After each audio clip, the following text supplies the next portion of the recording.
Restaurant niho warambarigirije wa mugore wawe? Umugore wanje niho twahuriye. Niho mwahuriye? Mwahuriye muri restaurant? Bya hatari. Numva mwari munaziranyera. Shatse kuvuga ko mwagiye kubana uzi uko ateka, wari umuzi neza.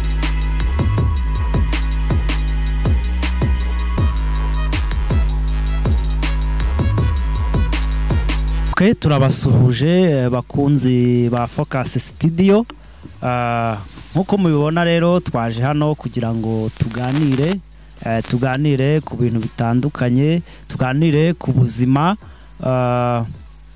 Njango nkuko mubibona ndi kumwe na Muzehe Papias Habimana. Nanjye rero turi kumwe nitwa Innocent Nsengiyumva. Amazina ni Innocento, amazina y'akazi ubundi ni Innocento. Papias nawe nyirango yagira icyo ababwira ubundi tugatangira tukaganira.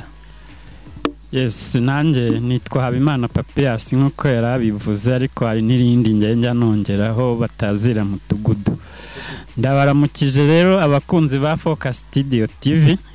Ni ibisanzwe nyine dusanzwe tuganira, n'uyu munsi turagarutse. Ngo bongeraho mudugudu? Yes.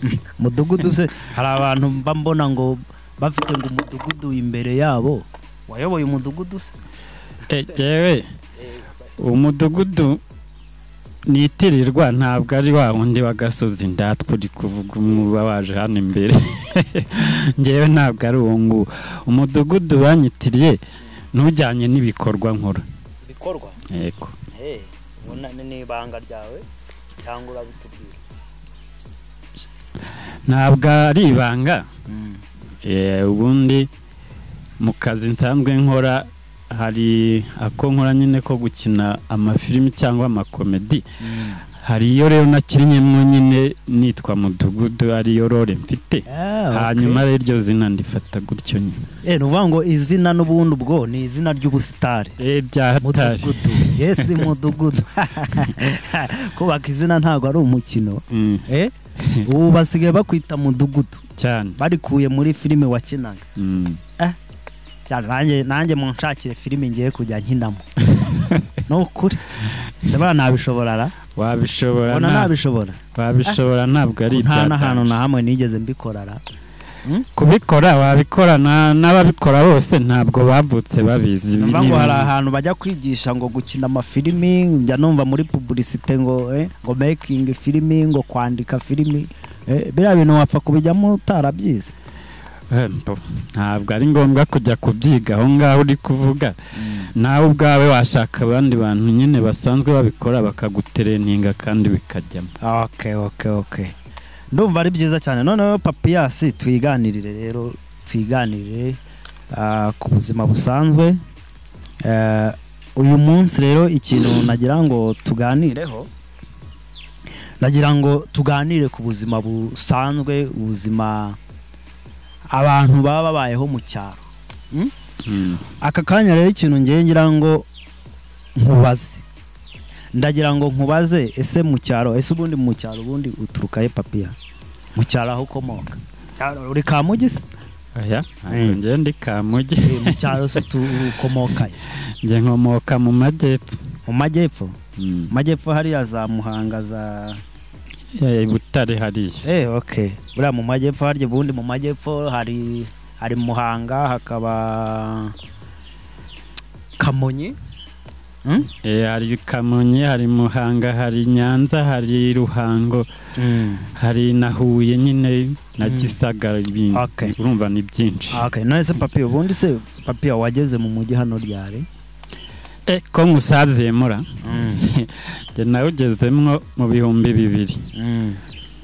Mu 2000. Ubu kugeza aya magingo ukiri mu mujyi. Urumva ko kakantu waruvuze mu kanya ngo Kamugi nyine nanjye urumva ko nsigaye ndi Kamugi. Urubatse. Papias urubatse? Ndubatse, mfite umugore n'abana. Ufite umugore n'abana. Okay. Umugore wawe mwahuriye hano mu mujyi? Yego. Ho wamutereteye? Bya hatari. Rero ngewe ikintu ugiye kubanza kumbwa mbere yuko tujya mu buzima bwo mu cyaro, kuduha amateka yawe yo mu cyaro ngiye kukwibariza akantu kamwe.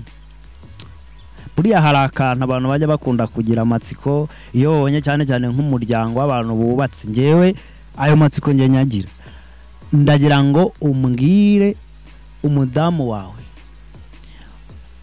bwa mbere muhura mwahuriye. Mudamu wanje bwa mbere duhura twahuriye nyine hano mu mujyi, ariko noneho mu rwego rw'akazi twarakoranaga hariya mu mujyi aho bita kuri Soras nimbo hasi. Niho mwahuriye? Yego. Ubuse waba wibuka nibura ijambo rya mbere wamubwiye ujya kumutereta? Nicyo nshaka kumenya, ni irihe jambo rya mbere wamubwiye? Ijambo wamubwiye rikamwemeza ni irihe? Subwo naryibuka ariko numva ari kera aciye imyaka myinshi. Ntago ryibuka? Ubuse nge ko ngenda ryibuka ijambo nabwiye umukobwa bwa mbere twakundanye, ngenda ryibuka. Wowe byashoboka ubwo haracyari vuba. Ndibuka ko ngewe umukobwa twakundanye nigaga mu wa mbere primaire bwa mbere, nawe yiga primaire. Ngewe ijambo naryibuka. Kuki wowe utibuka ijambo wabwiye mudamu, ijambo rya mbere wamubwiye mugiteretana, kuki utaryibuka?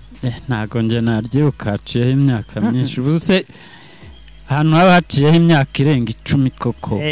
Nawe uzagera aho mwibagirwe niba iryo jambo wararyibagiwe rero. Yawe se namwibagirwa, ariko ijambo ryo nararyibagiwe. Ngewe uzi ijambo rya mbere na umutoma nateye sheri wanjye bwa mbere, nge nigaga mu wa mbere primaire nawe twigana, namubwiye ngo ndagukunda ku buryo nakugurira akajipo. Iryo jambo ndaryibuka, sinzaryibagirwa. Ijambo ndagukunda ryo iyo urimo guteta inshuro nyinshi ntabwo riburamo, ni naryo riza ku mwanya wa mbere. Iryo ryo nta n'uwaryibagirwa. Nagize ngo nirinde uri kumbaza. Nakubazaga nyine ijambo wabwiye sheri wawe bwa mbere mukimenyana, ijambo ryamukuye mu bye. Ijambo ryamukuye mu bye namubwiye ko mukunda ndetse kurusha n'abandi bantu bose bitwa inshuti zanjye. We niyo nshuti yari iri ku mwanya wawe. Wamubwiye ko mukunda kurusha izindi nshuti? Sihumva se. Sasa rero ngaho reka tujye mu buzima busanzwe, ubuzima bwo mu cyaro. Ugiye kutubwira rero amateka yawe y'ubuzima bwo mu cyaro kuva mu myaka yawe y'ubwadoresa. Ndashaka kugira ngo nyine utubwire amateka yawe nka mudugudu. Ko ari maremare ko nayavuga bukira bugake. Uratunyuriramo muri make kugira ngo abantu bamenye ese mudugudu ni muntu ki, mudugudu amateka ye nayahe? Amateka ushatse kumbaza n'ay'ubuzima nabayemo, n'ay'ibyo nakundaga, ubuzima byo wibuka mu buzima rero bwanjye ngewe mbayeho. Mu cyaro ubuzima nyine biba ari ibisanzwe, bavuka ari abahinzi, ari aborozi. Je nakuze nyine ndi umuhinzi. Akuze uri umuhinzi? Kuva mvuye mu cyaro nkaza i Kigali, icyo gihe nari umuhinzi. Wari umuhinzi mbere y'uko uhinga se? Mbere y'uko mpingaho urumva nari umwana mutoya. Icyo gihe nyine ntaraba umuhinzi. Nta kindi nakora. Hano hari ikinyobwa kikonje.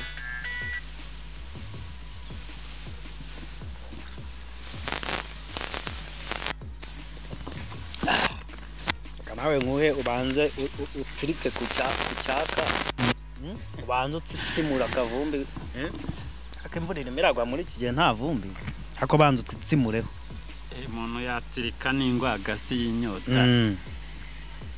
Ubundi utubwire amateka yawe, abantu bamenye ngo umudugudu ni muntu ki?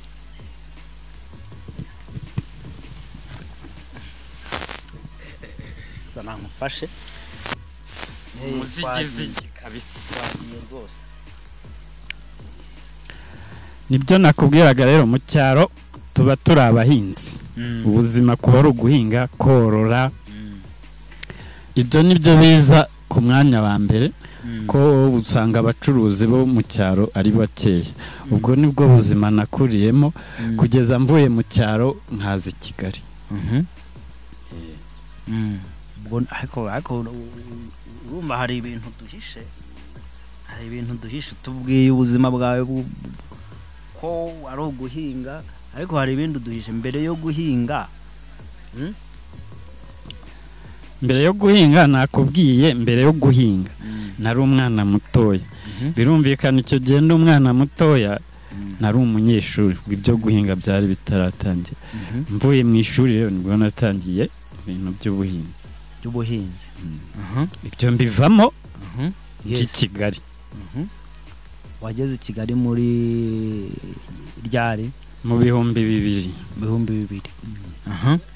Ukigera i Kigali bwa mbere wari uhafite famiye se? Byagenze bitubwire. Oya, famiye nta famiye, jewe ngira i Kigali naje nje gushaka akazi. Cyangwa nawe waje mu mizigo wihishe? Oya, njyewe ntago naje mu mizigo, naje mfite unzanye nje gushaka akazi. Uwanzanye yari afite naho njyanye ku kazi nyine. Wari uje mu kazi? Yego. Ubwo se wari uje gukora iki?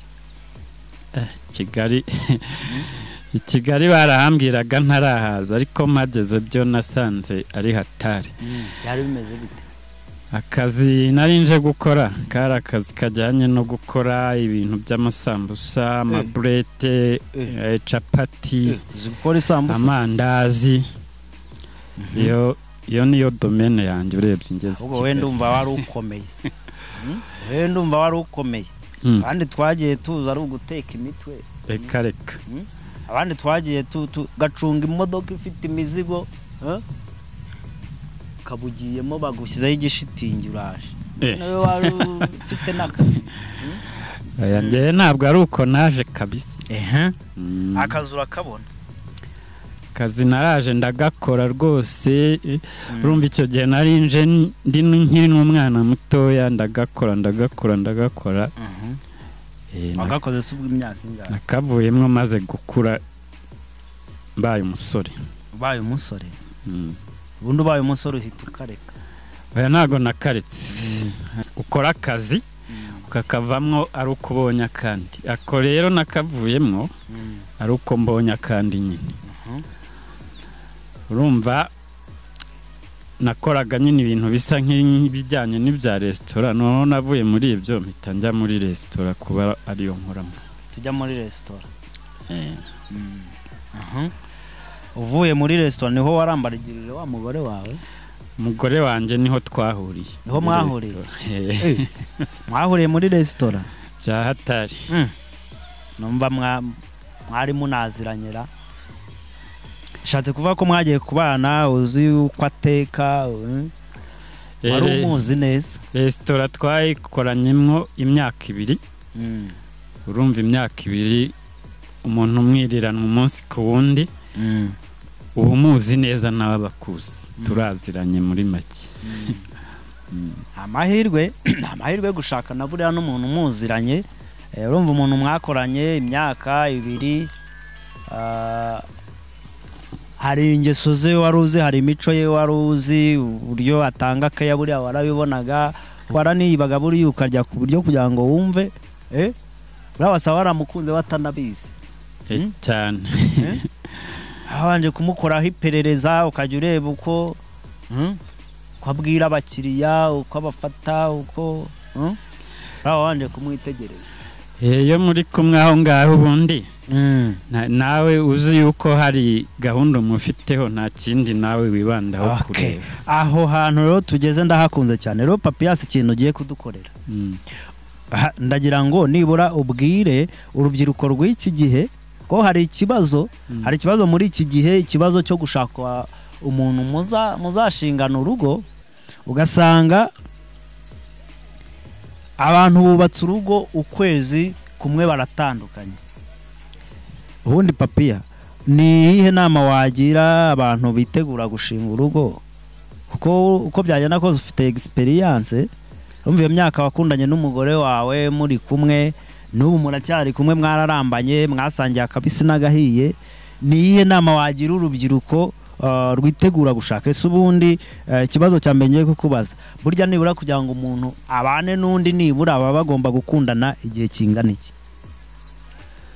mbo buriya iyo mugiye gushinga urugo biba ari ibintu byo kwitonderwa kuko iyo gahunda muba mwinjiyemo iba ari gahunda muzabanamwo ubuzima bwanyu bwose. Noneho rero impamvu biba ari ibyo kwitonderwa ubwo buzima muba mugiye kubanamo hari igihe umushaka byo urabyumva nawe ko imimerere wakuriyemo ntabwo ibihuye niyo yakuriyemo. Yes. Aho ngaho rero niyo mpamvu ugomba gushaka umwanya uhagije wo kumwigaho nawe akakwigaho. Nibura nk'igihe kingana iki? Je nakubwiye ko twakundanye imyaka 2 ariko bibaye na byiza mwayirenza burya. Mwayirenza?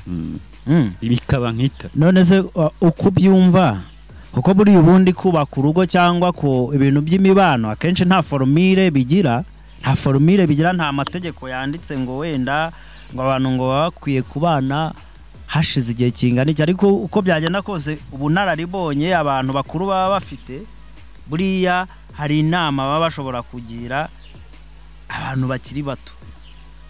Ese nibura ubona ntago nibura akwiye kujya munsi y'ibiri yawe, akwiye kujya munsi, ariko hari igihe runaka nibura wavuga umuntu abadakwiye kujya munsi kugira ngo nibura aba yahitamo babana.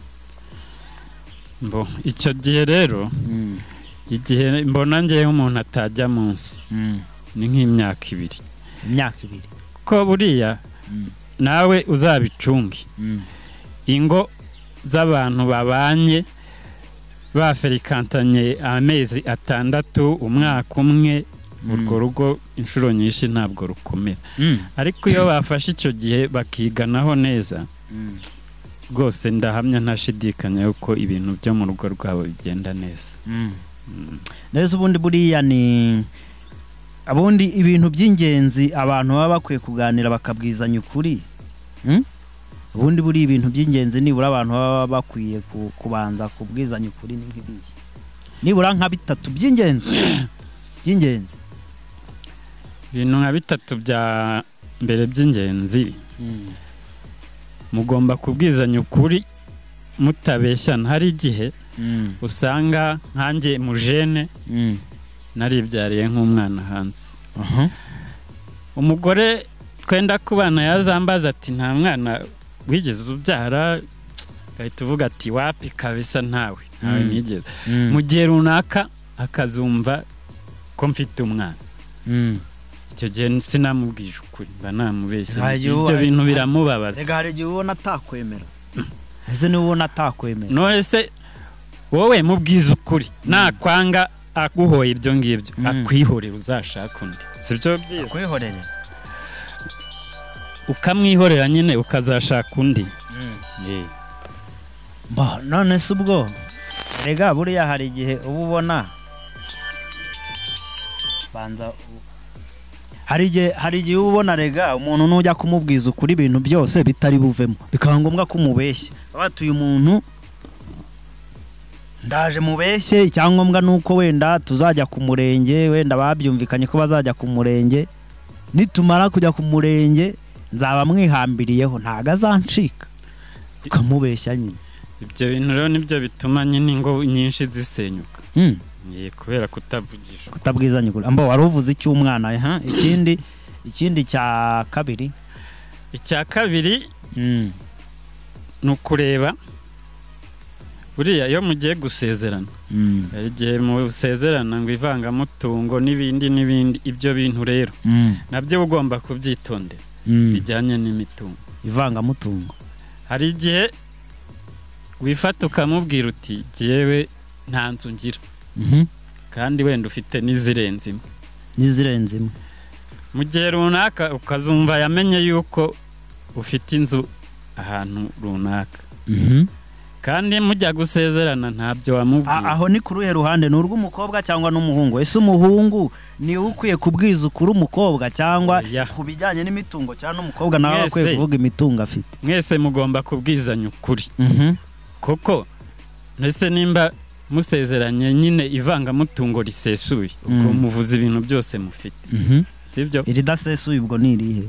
ibyo byo simbizi mbyumva gutya hari irisesuye hari ngo n'umuhahano muhahano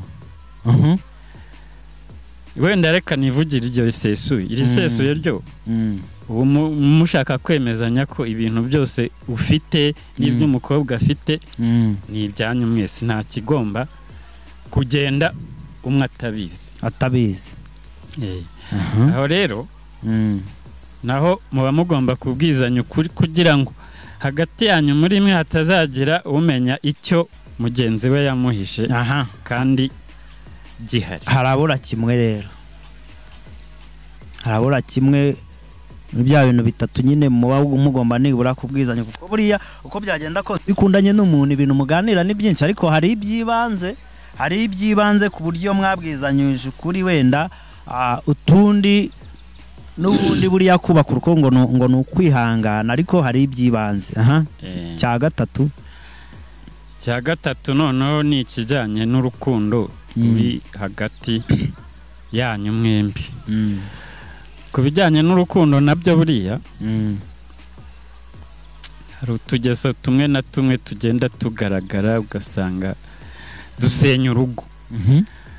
Buriya ni urugero, nimba muteretana n'umugore wawe hari abantu runaka mwakundanaga, udutelefone tutava ku matwi, mu gihe wasezeranye n'umugore ukavuga uti gihe nshatse umugore mushyize hehe mu rugo, abo ngabo ku ruhande telefone tuvanaho, ukomezanye n'inshuti nyine zisanzwe zo mu buzima busanzwe. Aho ngaho hari akantu uvuze nibuka akantu nanjye nigeze kubona, nigeze gusura abantu mu rugo, bari abantu rwose nari naje kubasura hano i Kigali, kwa kundi nk'umukire aba yaraturutse muri quartier agahirwa, noneho bikaba ngombwa ko mubasura. Icyo gihe naramusuye, noneho twari twicaye muri salo, umugabo yicaye hara n'umugore ari hariya, nkumva umugore arimo aratereta, n'umugabo nkumva arimo aratereta, kandi ukabona ntacyo bibatwaye, usibye ko nyuma nyine byaje kurangira n'ubundi imyaka iciyeho baratandukana. Ariko bya bintu birakomeye kabya ko ngo nimero wari ufite z'abantu ngo kuko ugiye gushaka ngo ugiye guhita uzisiba, buriya biroroha koko, cyangwa barakomezanya bagahishanya, umwe akajya yinyabya mu gikari gutyo.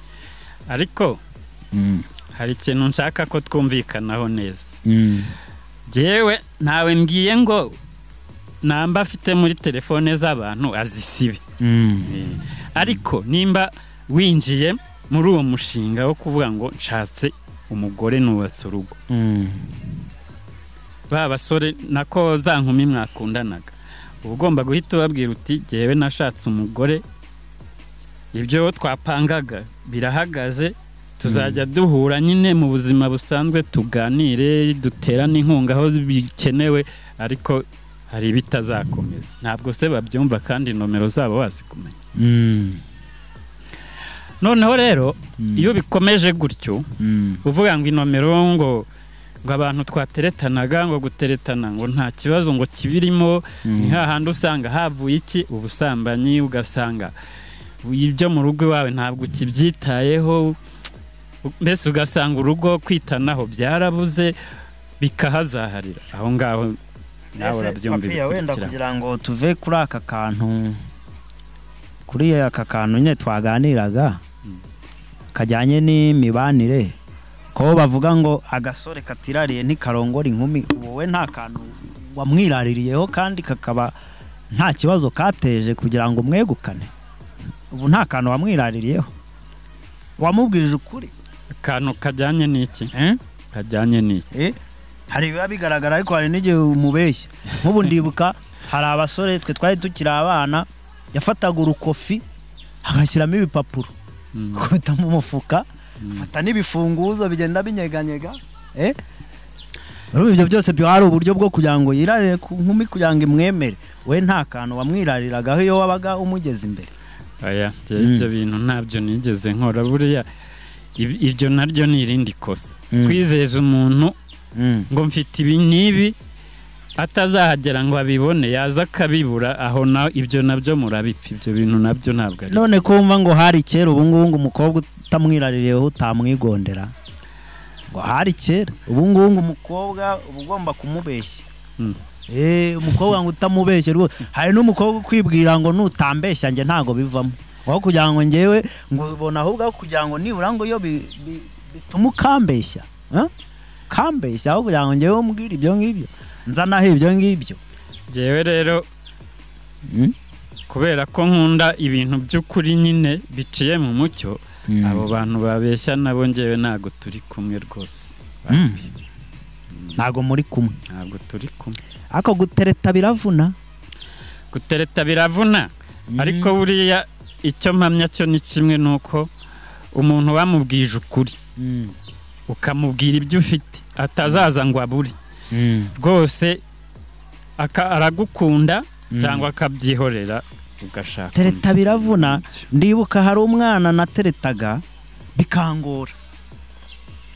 bikangora kumutereta ngo uwo mwana yari imfubyi yabaga kwa se kwa nyina wabo kugira ngo mubone bikangora ugasanga tubonana gusa igihe cy'umuhimbazo mu matangazo akaba aribwo tubonana uzi nanjye amayeri nakoreshaga nanjye buriya ntago jewe ku bintu byo gutereta nagiraga amayeri nanjye uzi ukuntu namubonaga uwo mwana bari baturanye n'icyuma gisya baturanye n'icyuma cyasyaga nanjye kugira ngo mubone iyo kuko buri cyumweru bakundaga kuntuma kujya gushesha ko mu rugo hagombaga kuba hari agashera nanjye kugira ngo mubone nakoraga ya mayeri naragendaga nkafata igare najya kugera iwabo kuko bari baturanye n'icyuma imyuka yose nkayikura mu igare ubundi namara gukuramo imyuka nkayitangiye yo gutira y'ipombo nkajya gutira y'ipombo hari n'igihe nasangaga adahari ubundi natwe tukayobora akaba nyir'urugo nkaba boss badahari nuko namubonaga iyo nkatekereje numva bitoroshye urakoze cyane rero kuba ugize inama ugira abakiri bato bitegura kurushinga nka muzehe Papiyasi Mudugudu rero ugiye ko hari akandi kantu tugiye kuganiraho umbwire ese hari ikibazo nakunze kubona kandi ikibazo kiba kibabaje wenda nuko agahwa kari ku wundi gahandurika ariko nibaza ko abantu bahuye n'icyo kibazo birakomeye ku buryo n'icyo kintu kiba cyaramubaye icyo kintu iyo cyamubayeho n'ubu niyo yashaka undi mugore uba usanga icyo gikomera kigifite ubona biterwa n'iki kugira ngo abantu babeshyane kugeraho umusore ajya ku murenge ategereze umukobwa mubure umukobwa ategereze umusore amubure ku munota wa nyuma ubona ibyo bintu byo biterwa n'iki si kwa kutabwizanya ukuri nahoze nkubwira nyine ibyo ngibyo biba byapfuye mbere hose bagiteretana buriya hari ibintu baba batumvikanyeho bigatuma ahubwo umwe ahita ashaka gucemba undi kugira ngo ibyo bintu byabo ntibigire bikageraho umuntu uhemukira umuntu koko yatumiye abantu yatanze invitation yagize buriya rega ku murenge hari abantu bajya ku murenge batari bukore n'ubukwe imbere y'Imana barahita bibanira ugasanga yatanze invitation basanga yatumije abantu yashoye amafaranga ugasanga birangiye amubeshye ku munota wanyu mugasanga aramubeshye ya bintu si igihemu koko ni igihemu nyine nibyo nahoze nkubwira utumye nanjye nibuka umuntu w'inshuti yanjye byabayeho bimwe nahoze nkubwira bijyanye n'imitungo bajya gusezerana nyine by'ivangamutungo bagiye gusezerana bajya mu murenge bajya hehe mu gihe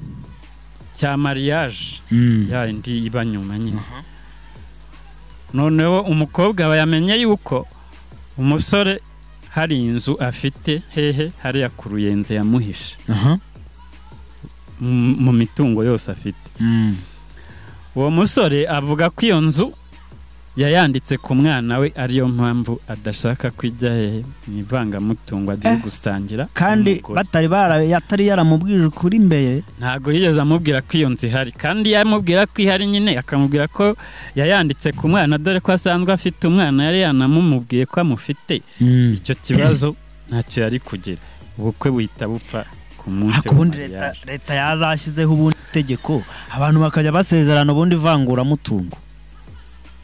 Ariko buriya n'ubundi sinzi nimba ibyo by'ivangura mutungo bihari, ariko nkeka ko ibyo mu gihe ivangura muntu uvuga ngo niba ugiye kubana n'umuntu ntago ashinzwe kukubaza ibyo ufite, kuko bari abakobwa baduhenda n'ubwenge. Hari n'igihe umusore utirirwa umubaza, wenda hari inka aba yararagije iwabo, hari n'ababa ngo bafite ibibanza, ariko baba bati kiriya kisore ntago nkizeye, bose babaye abatuburano, ntago ngomba kubimubwira.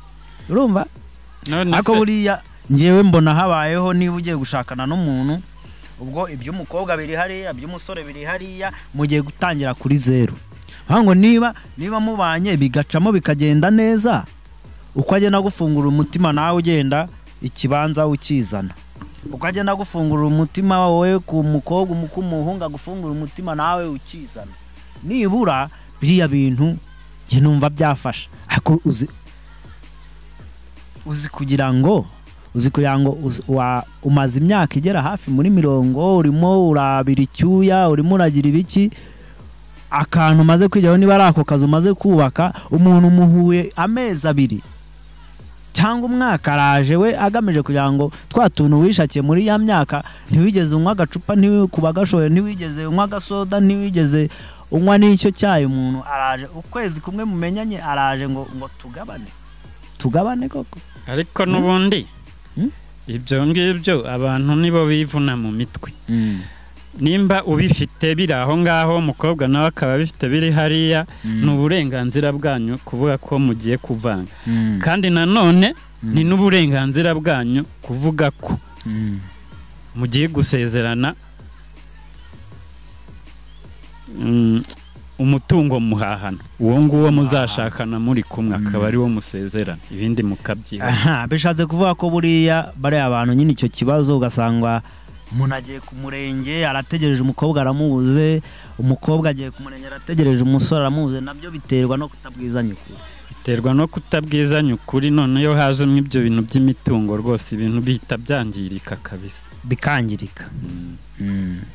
Urakoze cyane. Hari akandi kantu nabonye rero nako buriya kajya gateza ikibazo, cyane cyane mbibona muri uyu mujyi wa Kigali, ugasanga umutipe ahuye n'umukobwa nkuko wahuye n'uwo mukobwa mugahura mu kazi, ariko mwe mwaranakoranaga. Noneho akabona umukobwa ahora ku mastire, umukobwa ameze neza, buri umukobwa yakiri umukobwa uko byagenda kose nta stress aba afite, uko byagenda kose yiyitaho. Urabyumva? Wa musore yabonana na wa mukobwa kubera na ryarari, ngiye navuga ko rirari, basanga nyine aramukunda ariko byirari. Byirari yarangiza kumukunda, ejo bagira uko babigenza, umukobwa agatangira ati ndumva mfite agaseseme.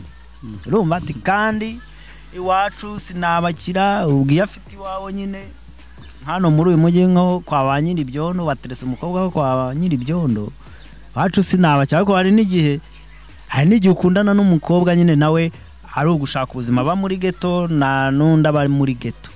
Noneho kwa kundi amubonye ameze neza akamugirira irari, yamara kumutera inda ibibazo bikavuka, bikaba ngombwa ko umusore anafata icyemezo akamushaka. Ariko nubwo amushatse ntabwo yafashe umwanzuro wo kuzana umugore, bakabana amezi 2-3 iki. Urumva umukobwa niba yari afite akazi, niba umukobwa wenda n'urugero yakoraga ahantu muri alimentation, n'urugero amaze gutwita inda itangiye wenda usibye ko atari bose, ariko buri inda ntago biba byoroshye umuntu atwite, uko namaze kubibona. Noneho hahandi yakoraga bakaba baramwirukanye, wa mukobwa ntiyari ameze neza kubera kakaraka yari yifitiye, baramwirukanye. Ntibamaze kumwirukana, wa musore agatangira, umva umusore yirwanagaho, atangiye kwirengera sharije z'abantu babiri. Noneho buri umuntu utwita abafite abashaka n'ibintu byinshi bitandukanye, byamara kugenda gutyo umusore kugira ngo yihangane bikamunanira. Bishatse kuvuga iki? nuvuga ngo niba ugiye kuzana umugore wakagombye kumenya nyine ko ugiye kuzana umugore. Si uyu mugore ngiye kuzana nzihanganira ibibazo byose, ese uyu mugore ngiye kuzana niba yari afite ako karaka azakomeza agakore, ese umugore ngiye kuzana uko byagenda kose mu burwayi mu bibi mu bukene mu kinzabana nawe, icyo kintu ukakisimamiya ukumva ko ucyemeje, wamara kumva ucyemeje kwa uti nzanye umugore. Kuko burangiye mbona niba wateye umuntu inda ntabwo bivuze ngo mugire umugore, ho gutera umuntu inda nyine ni ibintu bisanzwe, umusore aba yamurarikiye n'umukobwa nawe yabyemeye, ariko ntabwo bivuze ngo mushaka n'utafashe umwanzuro, sibyo Budugu? Nibyo. Icyo kintu rero nacyo buriya kijya gikunda kuba ikibazo, ugasanga abantu benshi, abasore benshi bashatse batabyiteguye. Bo ndumva ari ibyo rero twavugaga, kandi tugeze no ku musozo w'ikiganiro cyacu. Ngira ngo wabwira abari badukurikiye, abakunzi ba Focus Studio, wabashyiraho agakeregeshwa ubundi tugasoza. Abakunzi ba Focus Studio aho bari hose mu gihugu ndetse n'iyo hanze yacyo, badukurikira umunsi ku munsi rwose, inama nabageraga twari tuvuga ku bijyanye n'ubuzima bwa buri munsi tubamo. Inama nabagira cyane cyane abitegura kurushinga ni ukubwizanya ukuri, kugira ngo umushinga bagiye kwinjiramo bawinjiremo neza kandi bazi icyo bagiye gukora. Ubwo abo ni abasore n'inkumi. Ntabwo uciye mu buryo uvuga rero, wenda kugira ngo ducunguze uburyo umwete kuko igihe cyatujyanye, hari nk'urubyiruko rushobora kukumva agakenera kuba yaguhamagara akakugisha inama.